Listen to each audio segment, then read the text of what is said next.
Eles venceram e o sinal está fechado para nós que somos jovens. E aí, Mikael? E aí, Tá apanhando pra entrar na live, bicho? tu que me enrolou, É o quê? tu que tava enrolando, não era não? Eu? Rapaz, mas você tá um moleque novo, não sabe tecnologia, não? Tá, tá E aí, caminhando tá pra tudo mim bem? essa parte aí. E aí, tá tudo bem? Beleza, só na Como é que tá a quarentena. quarentena aí? Na quarentena, firme e forte? Quase. Tá menos filme. Tá mais produção do que antes. Mentira. Mas tá dando pra pintar tela, tá dando pra fazer coisa que eu não tinha tempo pra fazer, que nem arte digital, estudar um pouco mais essa parte. E pintar um pouco mais de tela, porque querendo ou não, que eu pinto no pincel, aí leva um pouco mais de tempo. E Bom, né? quando tinha a frequência de mural, de painel para fazer, não tinha um pouco desse tempo. Aí o tempo que tinha era para dormir. Que bom, né? Muito trabalho e agora tá tendo tempo pra fazer essas coisas aí. Não, sim, sim. Porque eu acho que é uma coisa que ajuda bastante, tanto na instrução como artista e como pessoa também. Eu acho que é uma terapia boa. Para quem é artista, geralmente tem essa saída, né? Mas eu percebi que você e o Toys aí tá começando a fazer umas lives agora, pintando também.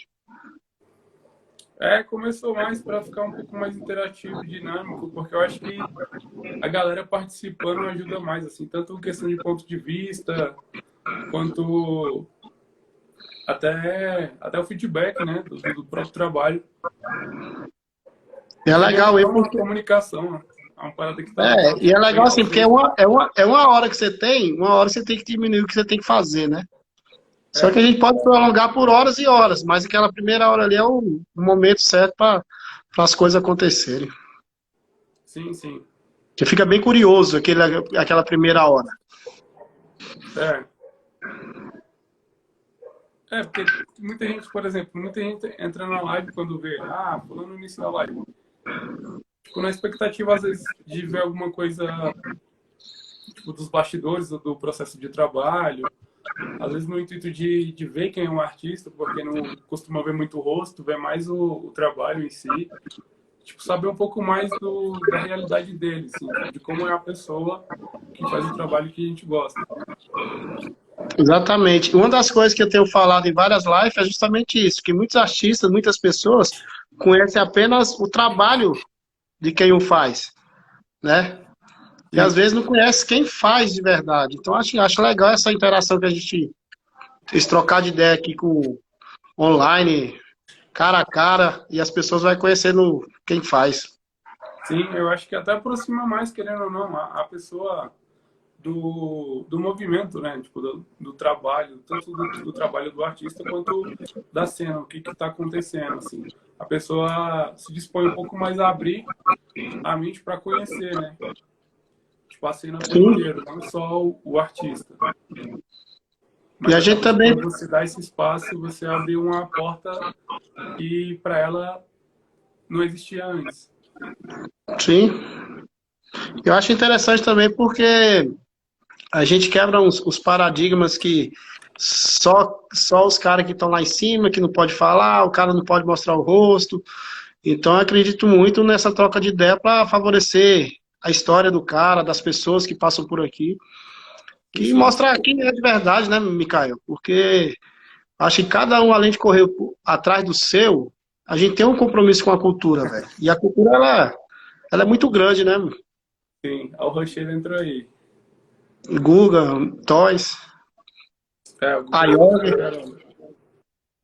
Não é que nem, por exemplo, tipo, uma coisa que me fez me aproximar do grafite de forma real, assim. Eu acompanhava muito através de revista. Então, pera lá. Vamos começar do comecinho. Vai lá. Que a gente tá conversando aleatoriamente. Então, vamos assim. Como eu falo com todos aqui, quem fala mais é você, né? E aí, Eu queria que você, assim, começasse realmente lá dos primórdios, de quando você começou, de onde você surgiu. Eu acho que a história, a cronologia da sua história, você tem que contar sempre lá de trás, né? sim. Então acho que fica mais fácil que a gente começar a trocar essa ideia, daqui a pouco ninguém sabe de onde você surgiu, como começou a fazer. Acho que essa ideia é legal, esse começo. Sim, sim. Então vamos lá. Do começo mesmo, engatilhando, Lá do PSUL. beleza. Na verdade, o meu interesse pelo desenho, assim, veio através do Maurício de Souza. As ilustrações do Maurício de Souza.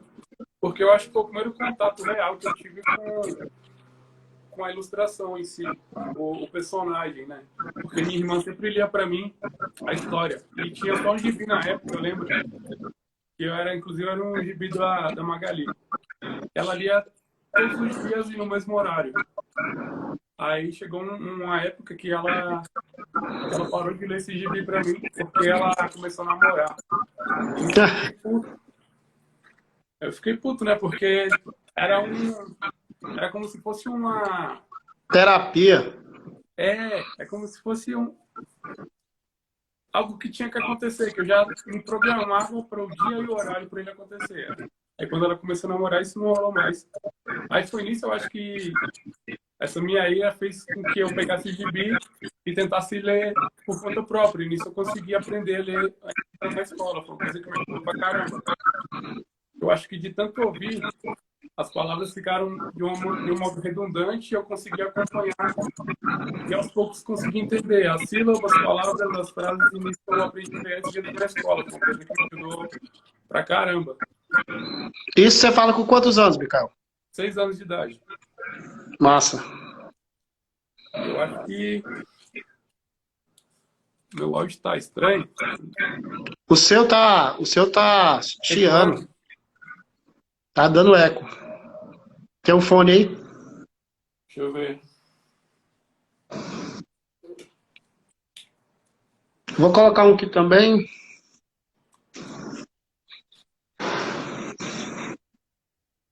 E agora? Melhorou? Fala aí. Tá melhor? Agora tá melhor.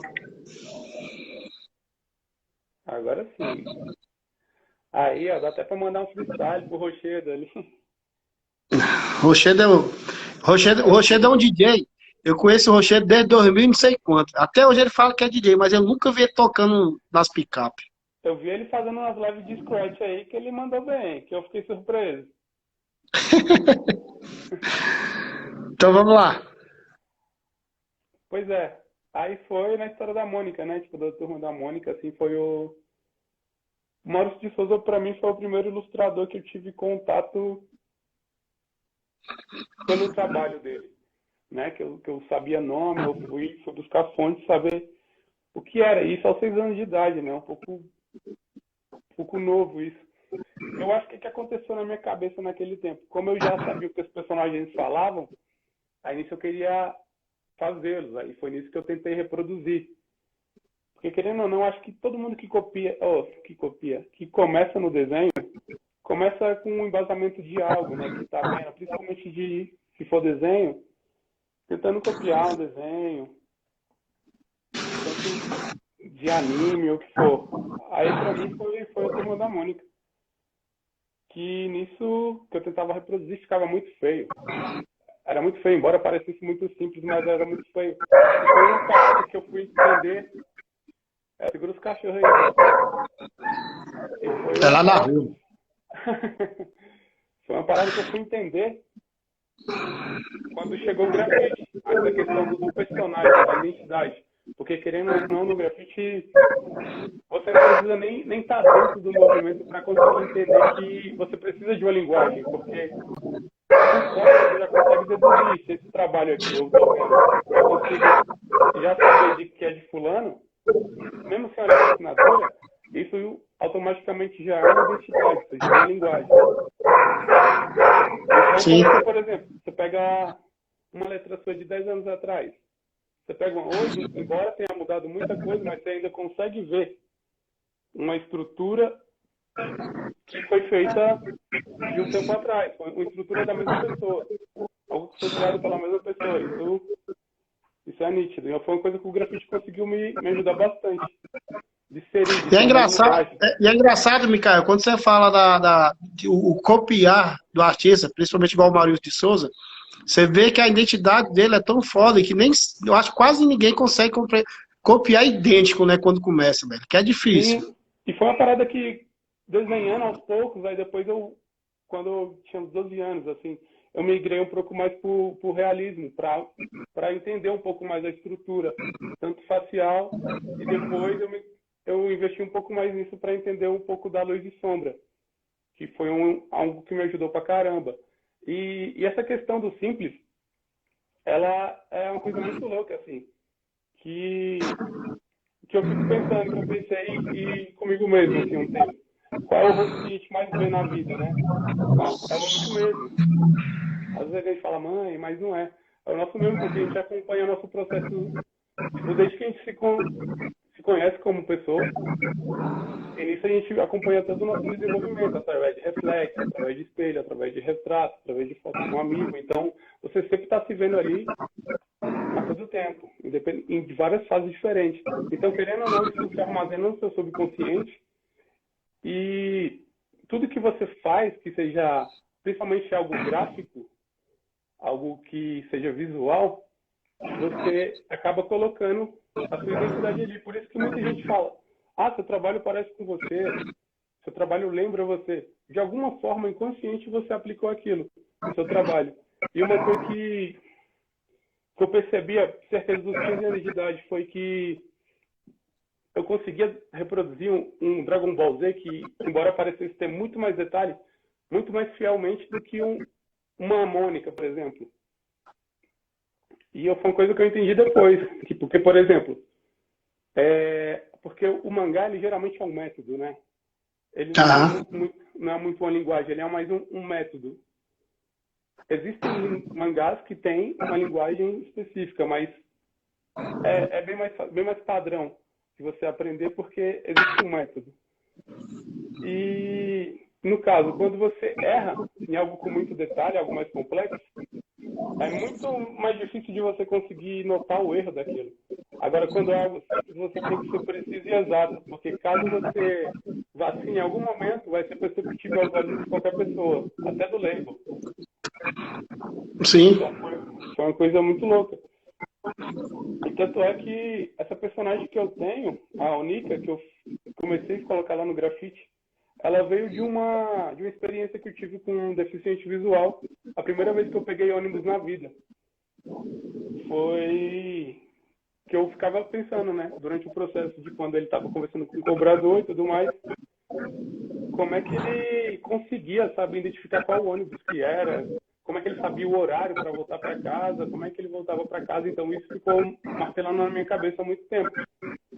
Então, como eu desenhava muito rosto feminino já na época, inclusive de amigas da escola e tudo mais, para poder treinar a questão da diversidade, tanto de fisionomia quanto da questão da luz e sombra,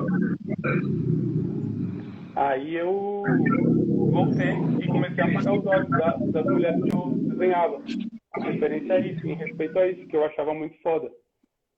E desde então eu queria uma coisa mais simples, porque eu acredito que pela frustração de não ter conseguido reproduzir uma harmônica do jeito que ela era, eu acabei fazendo a minha, por insistência.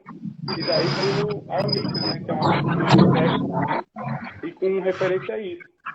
E, tipo, aí depois eu entendi, assim, tipo, porque a Mônica é do Maurício de Souza, a Onika é do Omiki. Então, isso foi uma coisa muito, muito legal, assim, que o grafite, a insistência de querer conseguir, ela me trouxe.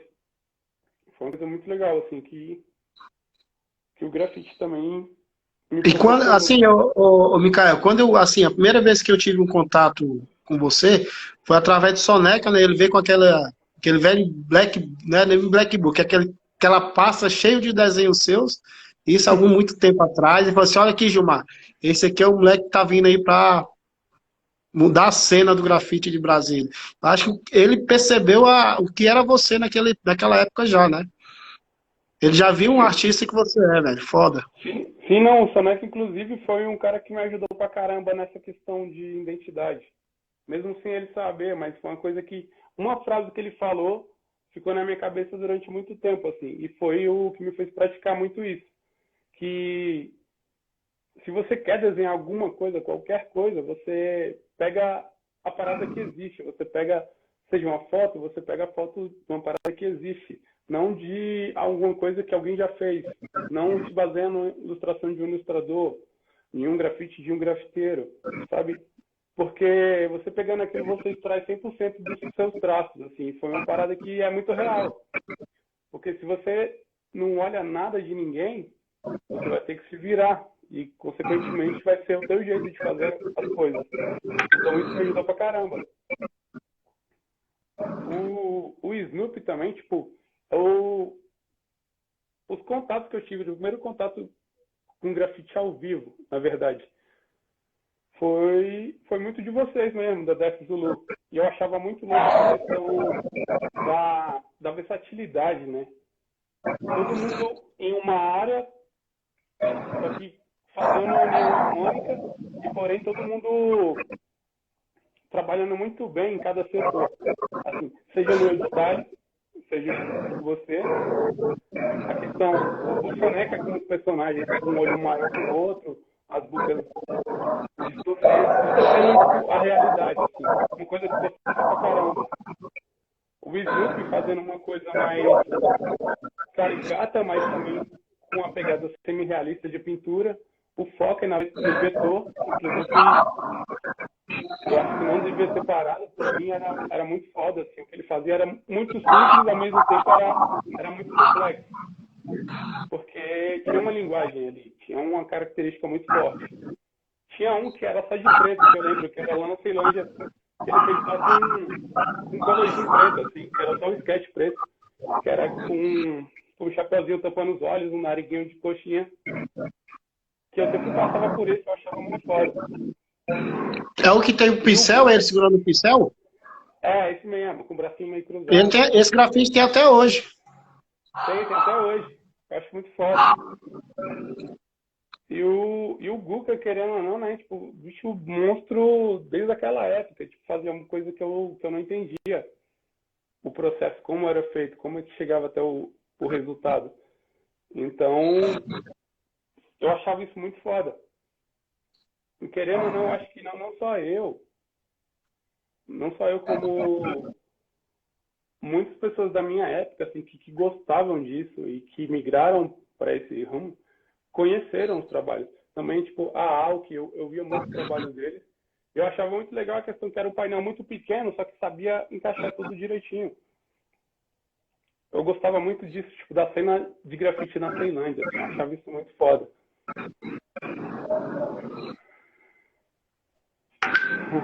E eu achava interessante também que aí vinha. Ei, Micael. Travou. Fala. Oi. Ei, Micael. Tá escutando? Imagina. Tô escutando. Tá travando o seu. Tá tipo rolou? Então, tá escutando agora? Legal? Tô. E é interessante também, quando você falou em a representatividade que nós tivemos, mas ao mesmo tempo estava surgindo vocês lá, né? Que era você, o Trapo, o Gabriel Pensador. O Der. Inclusive veio depois, assim. Sim. Veio depois, assim. Mas aí, o Der. assim, veio depois, mas vocês começaram a andar muito tempo junto e pintarem, sabe? Isso fez com que também a evolução de vocês. Com certeza, porque eu acho que acima disso do trabalho, eu acho que até hoje isso serve. Acima do trabalho, assim, tipo, se você tem uma intimidade, se você tem uma coisa verdadeira com a pessoa, acaba que é muito mais fácil de fluir qualquer coisa. Ou seja, numa produção, por exemplo, vamos fazer uma mesa aqui, um serra, o outro mede, sabe? As coisas funcionam, tanto pela questão da confiança de você não precisar dosar o que a outra pessoa vai fazer do teu lado e não se preocupar. Porque eu tenho esse lance de confiança. Eu acho isso muito massa. Porque, que nem, eu aprendi muito mais coisa, tipo, como pessoa com os moleques, tipo, o Derek principalmente, do que de grafite em si. Porque eu acho que as conversas de grafite era muito poucas, era só quando via alguma coisa, remetia uma lembrança e o assunto se tornava isso. Então, que nem, por exemplo, eu tinha em mente, quando eu pintei o meu primeiro trampo, assim, na rua, foi de pincel e uma tinta de parede que eu tinha em casa.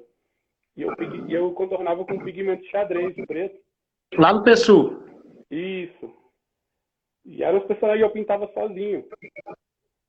Aí, porque eu também, tipo, eu ficava com esse receio, eu tinha vergonha do meu trampo pra caramba.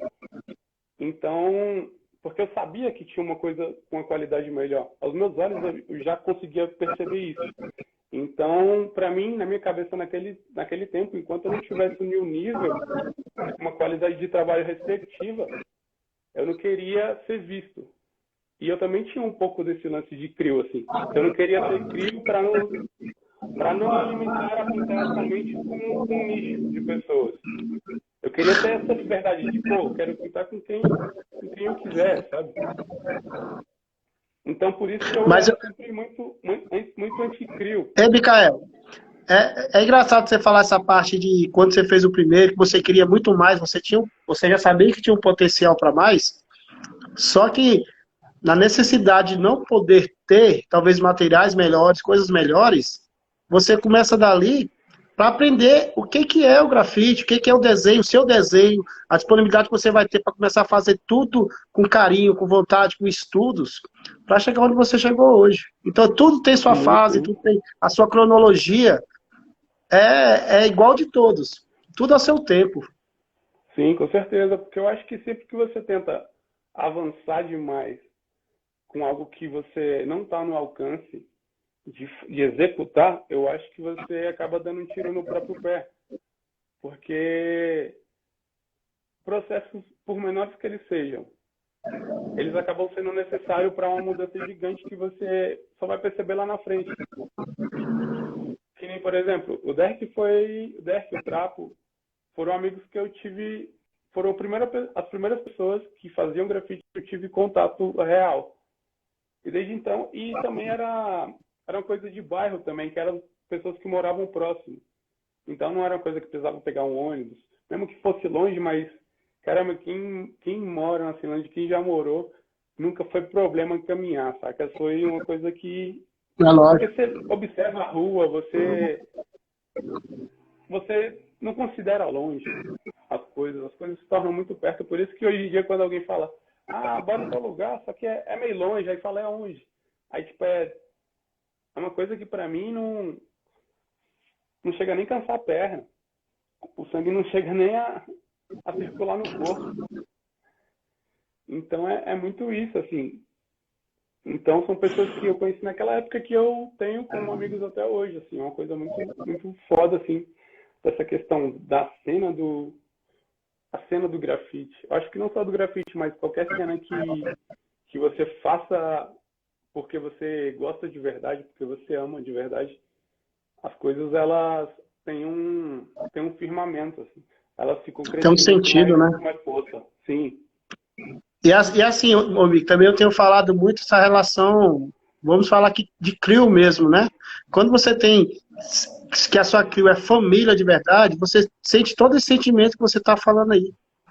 Sim. Só que chega a certos momentos da vida que a gente começa a ter outras coisas da vida a fazer, que às vezes se distancia um pouco, mas a amizade é grande ainda, sabe? E isso que essa história do grafite como amigos, cara, isso se perpetua.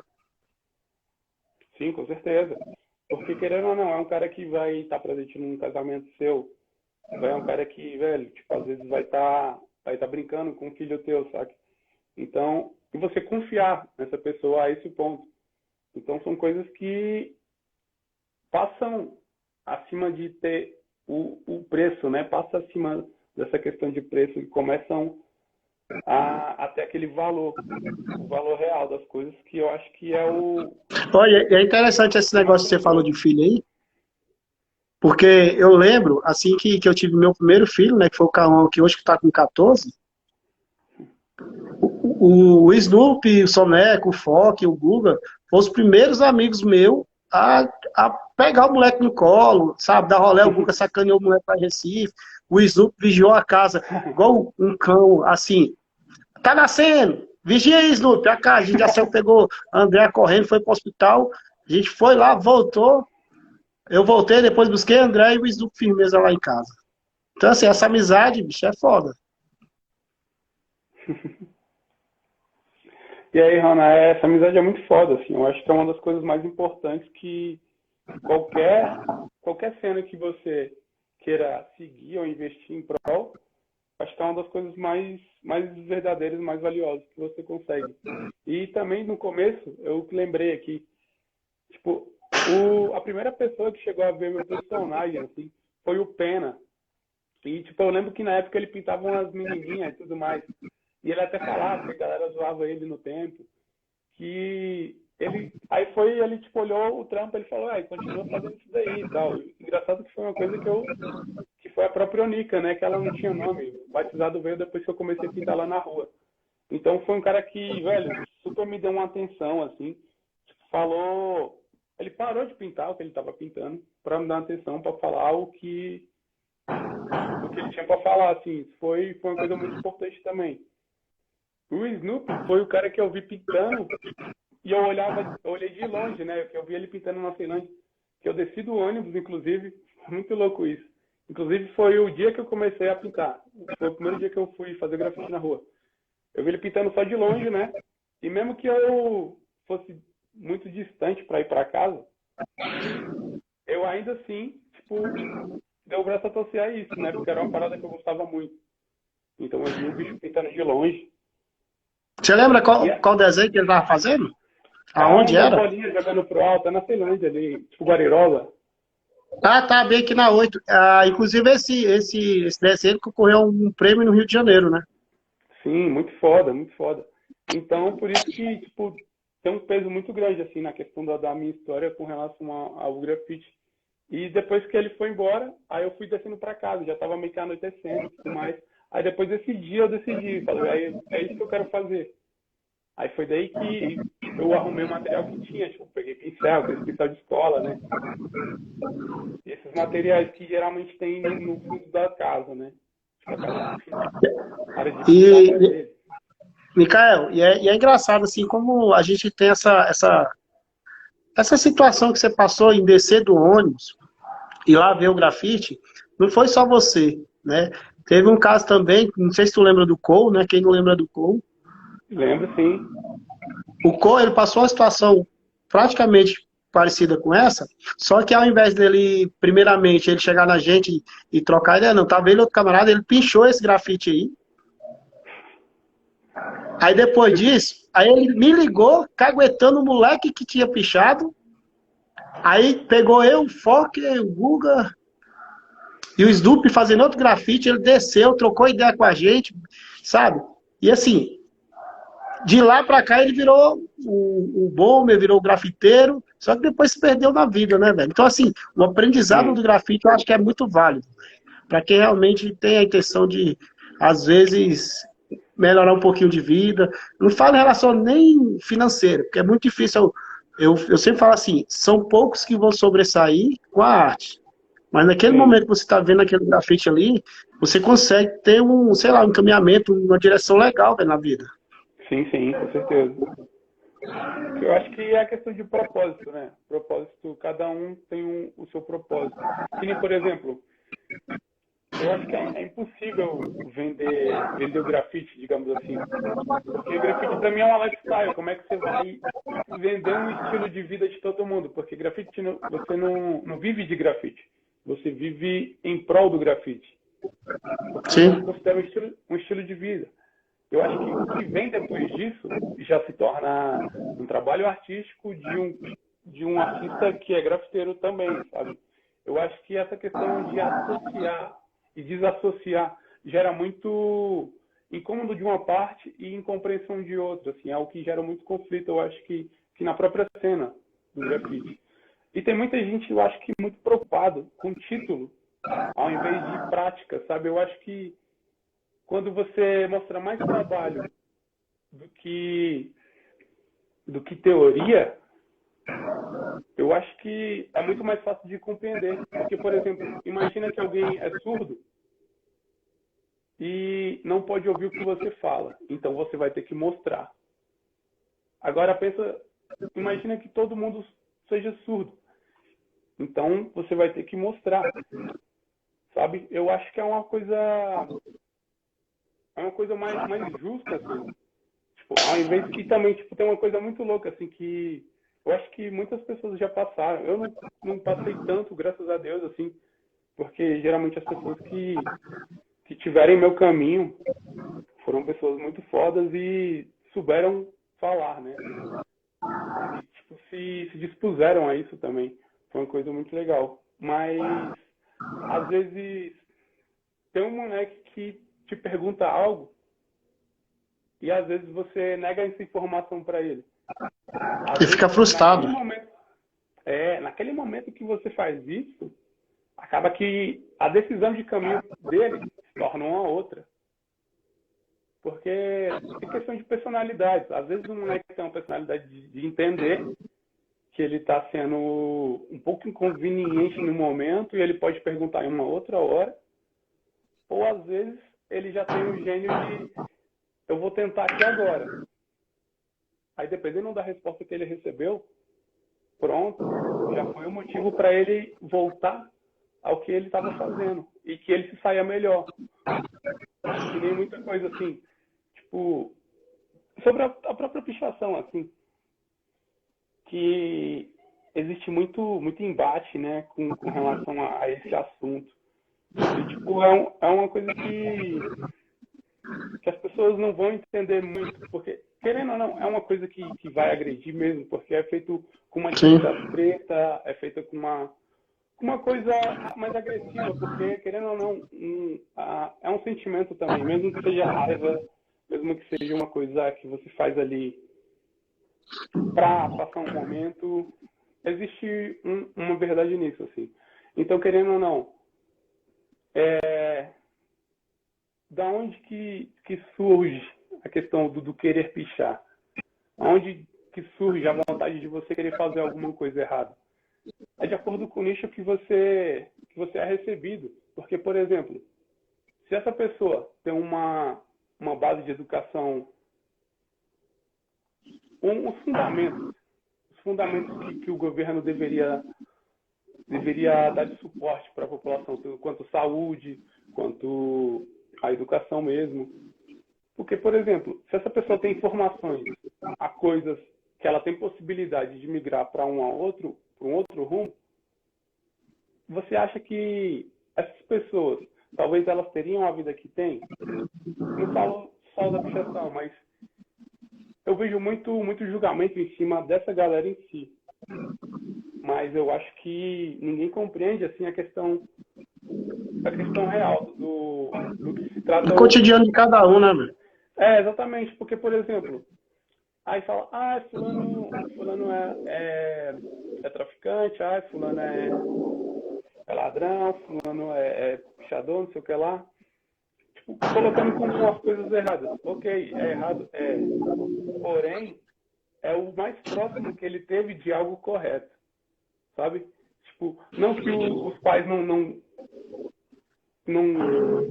ensinem isso a eles. Mas o que acontece?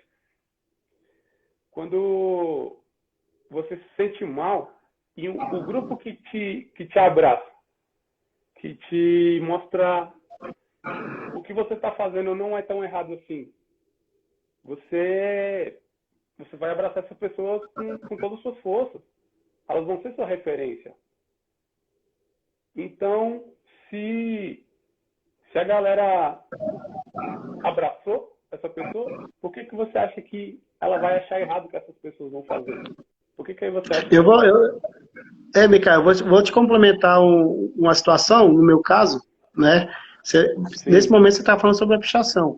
Talvez foi justamente sim, isso que eu passei na década de 80, né? Que quando eu comecei a fazer pichar, as pessoas mais próximas eram aquelas que começaram a pichar junto comigo. Eram aquelas pessoas que a sim, gente saía para andar, aquelas pessoas que a gente saía para o skate, aquelas pessoas que saíam para jogar futebol, as pessoas que a gente ia para a escola junto. Então, como na época não tinha o que nós temos hoje, quadra de futebol do lado, sabe? Não tem cinema até hoje na Ceilândia. Então, sim, essas coisas que faziam, que seria entretenimento para a gente, não tinha na época. E a pichação foi a forma mais fácil da gente, talvez, gritar, sabe? Gritar para saber sim. que ou seja, a juventude está viva. Sim, justamente foi como até o grafite surgiu, né? Se, tipo, a gente vê a história assim. Porque quem pintava os trens, quem pintava os metrôs, era a galera que queria ser vista, necessitava de uma forma de expressão para mostrar que estava ali. Porque foram pessoas que foram tão esquecidas, tão renegadas, que eles viram uma forma de, por obrigação, as pessoas terem que vê-los. E é engraçado que uma ação que aconteceu bem no começo, né, da história do grafite, da lifestyle do grafite, ela vive até hoje. Só que hoje você vê banco plotando a propaganda no metrô. Tipo, a parada era tão errada porque a partir do momento que você envolve dinheiro se torna certo, sabe? É muito louco isso. Mas que nem a galera fala, fulano ali pichou o muro ali, não sei o que lá. É chato, às vezes porque às vezes a pessoa pintou ali e tudo mais, mas às vezes quando é uma coisa governamental, digamos assim, se você parar para pensar, se esse mesmo cara ele paga para colocar num banner a mesma pichação, talvez as pessoas se incomodem menos, porque para pensar, tem aquelas Demilos, né, por exemplo, uma marca, que é uma mulher de lingerie, e às vezes um pai sai com um filho ou com uma filha e você é obrigado a ver aquilo. Você não tem a opção de falar, essa coisa aqui eu não gostaria de ver. Às vezes a mulher com uma bunda virada gigante num outdoor. Aí você sai com seu filho, você sai, sei lá, com sua mulher. E às vezes aquilo incomoda a um ponto que você não pode fazer nada. E como uma publicidade é uma coisa que é paga e formatada, conforme o padrão de uma sociedade, se torna correto. Então você para pensar, uma tinta numa parede incomoda muito, mas muito mais do que uma mensagem realmente agressiva. Sim. Que você é obrigado a ver, simplesmente. Está dirigindo um tom, tá lá uma arma e uma criança, sei lá, com a arma na boca, por exemplo, uma propaganda. E, tipo, uma frase de conceito no fundo desse banner. Agora, Micael, agora me fala aí, quem é o Micael que morava aqui na Quebrada, no PSU, né? Que é o moleque que começou com um pincelzinho, com a tinta que talvez nem tinha tinta de verdade, para o Micael que é Tinha hoje, que é um não. moleque talvez está virando uma referência para Brasília, né? E essas viagens que você tem feito aí para mostrar um pouco do teu trabalho junto com o parceiro Toys aí. Essa é uma pergunta muito foda, assim, porque aí a gente começa a se analisar e lembrar, né, do que já passou. Isso é muito foda. Eu acho que esse Mikael era um cara muito observador. Era tímido pra caramba. Eu acho que isso desde a escola. E era o que me fazia me manter um pouco mais no meu espaço, um pouco mais reservado. E isso acabou contribuindo para que eu observasse com mais frequência, com mais propriedade com relação às coisas que estavam à minha volta. Então, querendo ou não, isso inconscientemente já eram fontes de referência que eu estava bebendo aos poucos, só que sem saber. Então, eu acho que esse Mikael era era alguém que queria crescer bastante, tanto na área de grafite, mas queria ser alguém, não que a gente não seja ninguém, mas eu acho que ser alguém suficiente ao ponto de se tornar referência a algo para alguém. Eu acho que eu queria ser uma pessoa onde eu conseguisse sustentar meus pais.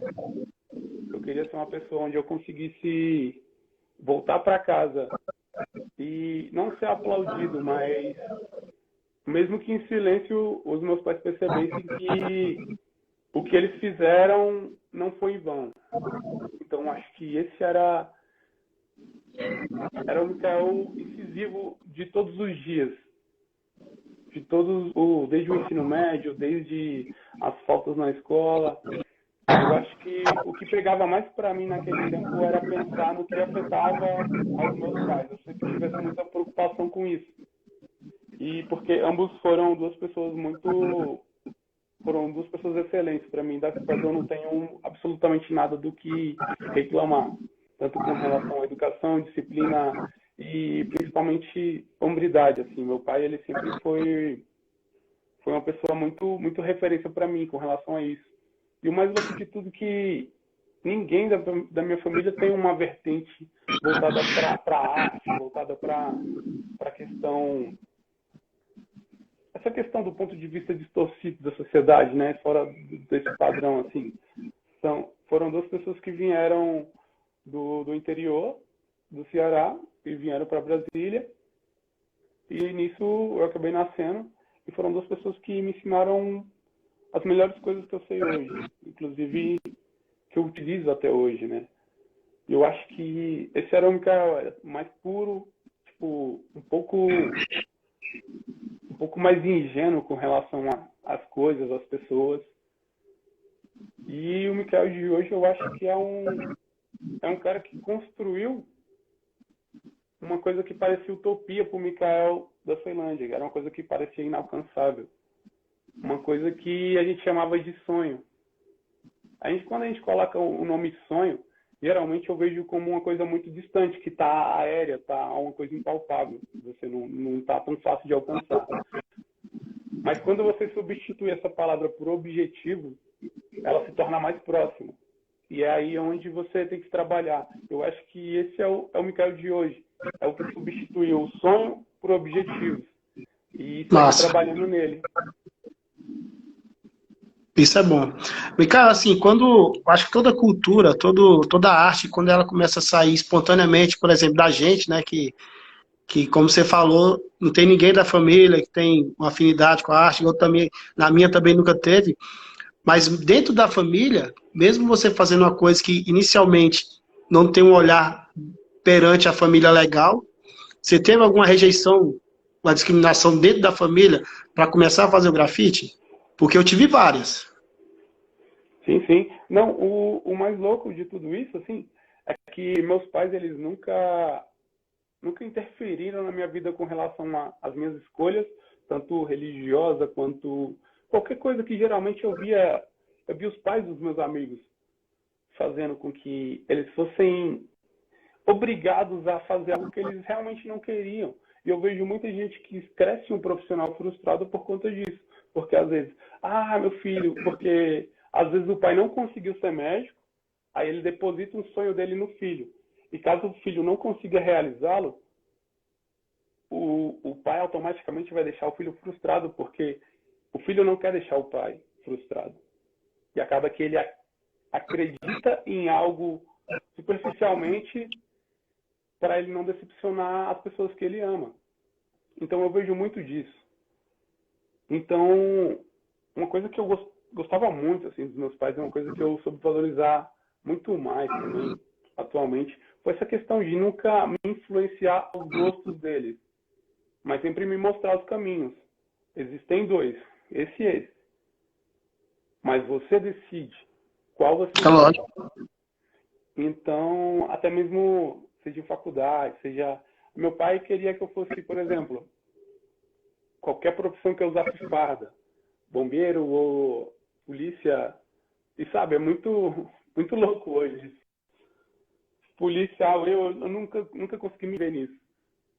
E se eu trouxesse, eu tornasse muito concreta essa vontade de sonho do meu pai, de me ver dessa forma, e me fizesse simplesmente só para agradar ele, e no final das contas, o tempo e a vida que eu depositei nisso, acaba que o objetivo de agradar ele, eu seria concretizado.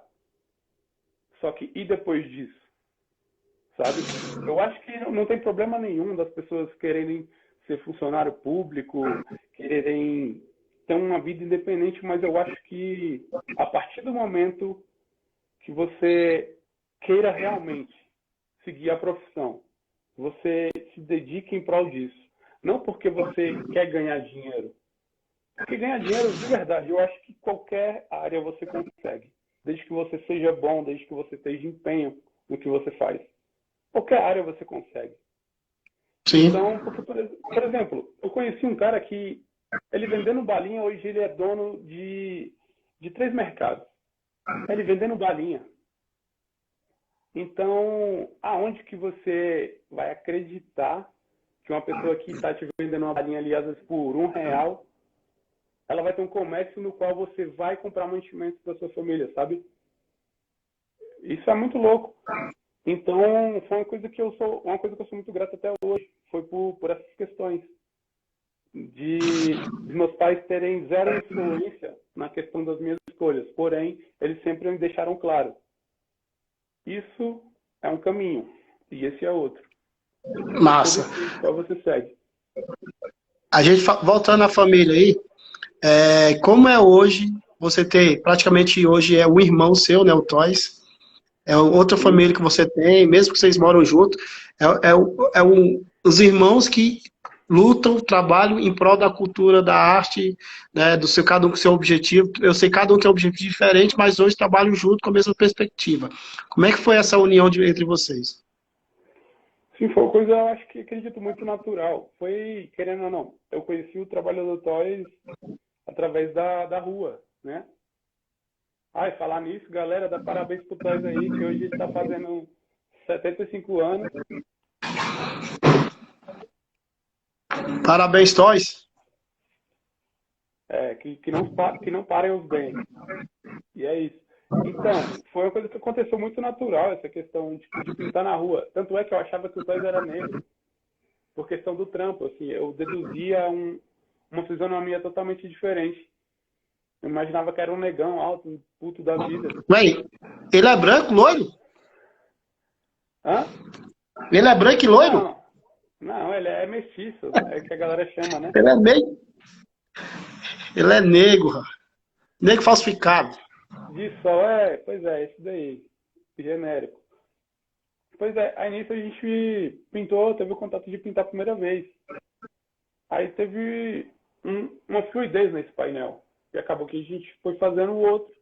Aí teve um que a gente fez no Guará, que ele me chamou, que inclusive estava o Miguel Molina. Aí de repente, passou um tempo, aí ele abriu um ateliê com Pombe. Pombe tinha um ateliê, aí meio que os dois começaram a pintar bastante. Aquele método das cabecinhas, né? Tipo, uma coisa mais prática, parecendo pro-wap, só que numa versão mais figurativa. Aí foi nisso que me chamaram para fazer parte desse ateliê chamado Mumble, eu acho, que era esse nome. E nisso, querendo ou não, quando você tem pessoas ativas do seu lado, você, querendo ou não, você tem essas pessoas como essa válvula de escape. Então você pega essa influência, você pega essa motivação. Isso é muito bom. Então foi nisso que eu acabei fazendo parte desse ateliê e a gente pintava o máximo de coisas que a gente podia. Tinha a questão dos trabalhos, que era uma coisa mais como é que se fala? Uma coisa mais lenta de acontecer. Os trabalhos aconteciam um ou outro. Aí acabou que a gente fez um trabalho para um cara que inclusive a gente encontrou ele lá fora, assim, em outro país. E foi muito louco, ele tem esse painel até hoje. E foi desde esse comercial que a gente meio que começou a trabalhar de fato junto. Então, desde esse processo foi uma coisa muito natural, não foi uma coisa que a gente de fato se programou para acontecer. Então, por exemplo, eu ainda tenho o meu trabalho, ele tem o dele, e a gente consegue ter uma linguagem nova, uma terceira linguagem trabalhando junto. Então, isso foi uma coisa também que o grafite proporcionou, que é uma coisa muito, muito foda, assim. Tipo, de você poder viajar, você receber o convite de um país que você às vezes não sabe nem falar a língua, para colocar o seu trabalho ali. Então, isso é uma coisa muito louca. E, querendo ou não, as histórias que você passa no trajeto dessas viagens é uma coisa que vai tatuando, né? Uma coisa que vai te ensinando, querendo ou não. E você aprende bastante. Você aprende a se virar. E você sabe que você é só uma formiga no meio de um universo sem chão. Você entende a sua dimensão ali nesse momento, quando você se vê em um lugar que você não sabe falar a língua, você não conhece absolutamente nada.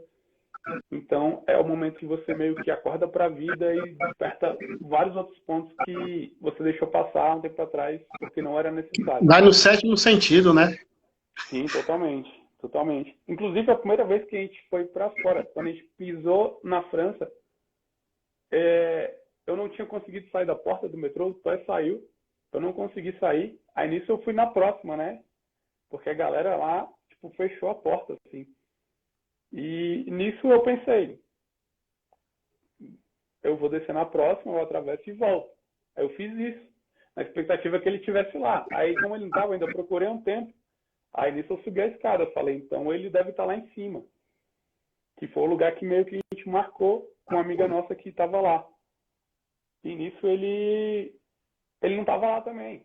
Aí nisso eu fui tomar um café, eu fiz tudo que precisava e nisso ele estava perdido, porque ele jogou a porra do bilhete fora, que não podia jogar. Era um bilhete que você coloca para sair. E ele ficou preso lá. E foi a menina que conseguiu mandar uma mensagem para ele, não sei como, porque não tinha chip de lá ainda. Aí foi nisso que ela conseguiu buscar ele lá embaixo. Aí também teve esse problema que ele jogou a porra do papel fora. Aí, E fora que o aeroporto é gigante, né? não, é outro esquema. O de Brasília também eu considero muito grande com relação a alguns estados assim de Brasília. Mas o aeroporto europeu é muito bizarro. É tipo É uma foda. cidade. Mikael, hoje você se sente. Como você se vê hoje? Você é um grafiteiro, você é um artista urbano, um artista plástico? Como é que você faz essa mistura toda aí? Ah, eu vejo como um artista urbano, né? Eu acho que muito longe de nomenclatura, assim, eu acho que eu faço grafite, eu faço tudo aquilo que eu gosto e que eu acho que eu devo fazer, sabe?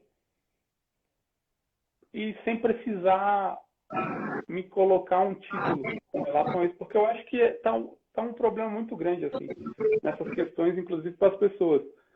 Tipo, vou começar a fazer isso, então eu sou isso. Se delimita a esse título, a essa ação. Então, quando você deixa uma coisa mais solta, quando você se desprende dos títulos e começa a viver a história, os índices que são os principais pontos, você começa a ver que sua vida flui de uma maneira mais tranquila, sem muita turbulência desnecessária. Eu acho que eu me vejo hoje como um artista urbano.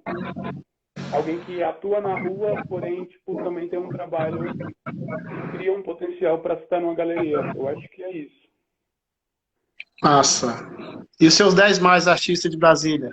Não precisa ser os 10 melhores, mas as 10 pessoas que talvez tenham influência, o trabalho que você admira. 10. O Derek, assim, eu colocaria como primeiro lugar pela Pela quantidade de história, né? coisas que a gente... Isso, exatamente, pela história. Por ser algo convicto, assim, tipo, desde aquele tempo e tudo mais. Foi algo mais direcionado com relação ao grafite. Teve essa relação de crio, essa coisa. Eu acho que o Toys também, pela questão, pegando o Derek do passado e colocando no agora, e já migrando para essa história desse trabalho, pela quantidade de coisas que a gente já viveu, assim, construiu, eu acredito, o Toys, o Snoopy, pela influência que ele teve, assim, tipo, na minha história mesmo sem ele saber, sabe? E o Guga é um cara que eu considero um dos melhores. Um dos melhores que é uma coisa que a gente até fala sempre, assim, caramba, se imagina a porra de um trabalho do Guga num pé direito, saca? Tipo, porque é um nível, é uma coisa também que eu gostaria até de falar isso depois. Tipo, porque o nível, embora tipo, seja uma cidade pequena, mas o nível técnico que a gente tem e a originalidade com relação à técnica, a estilo, é uma coisa que dá de 10 a 0 em muita coisa que eu vi, sabe? E é valorizada bastante. Por essa questão da oportunidade, do lugar onde está, das pessoas que conhecem. Então, eu acho que o Derek, o Toys, o Guga, o Snoop, né? Já foram 4. O Pena, o Tito foi um cara muito foda. Eu acho que não só pra mim, assim, mas por todas as pessoas que chegaram a conhecer esse cara, eu acho que... Ele veio de uma geração que representou, né? Sim, muito, muito. E era um moleque que quando ele se empenhava a fazer alguma coisa, ele fazia bem feito, saca? E isso me chamava a atenção. Teve uma vez até que ele me mostrou um sketchbook que, na hora que ele abriu a primeira página, filho da puta, assim, né? Tipo, que merda é... O cara era muito bom o que o moleque fazia. E tinha uma característica muito forte, ele fazia um lábio com referência negra, que não tinha dobra aqui em cima, que parecia um beiço de Kenner. Massa. Era muito louco, era bonito pra caramba o trampo dele. E ele sempre bateu muito nessa questão da cultura negra, inclusive ele chegou a um ponto de fazer um trabalho na embaixada africana e tudo mais. Era um moleque muito versátil e também como pessoa, eu acho que quem estava dentro da atmosfera dele se contaminava com isso, de uma maneira muito positiva. 6 ou 7? Não sei, calma aí, deixa eu ver. Foi o Derek, Toys, Snoop, o Guga, Soneca, o Pena, o Tito. Faltam 2. Fudeu. De Brasília.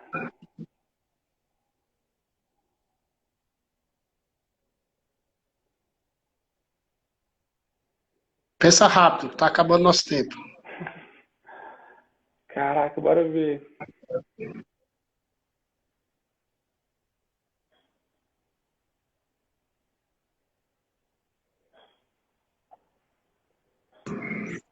Cara, o Kogu era um cara que eu gostava muito. Eu acho que eu queria ver muito coisa dele hoje, saca?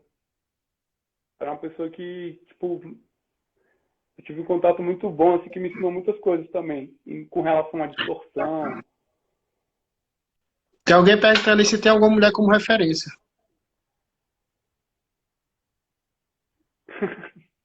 Tem demais. Mas é mais por questão do que eu vivi, assim. Eu acho que eu vou colocar mais essa lista com relação a isso. Tipo, não por hoje em si, mas por uma trajetória que carrega algo mais do que o trabalho artístico, mais do que a técnica. O atoísmo, o baitolismo,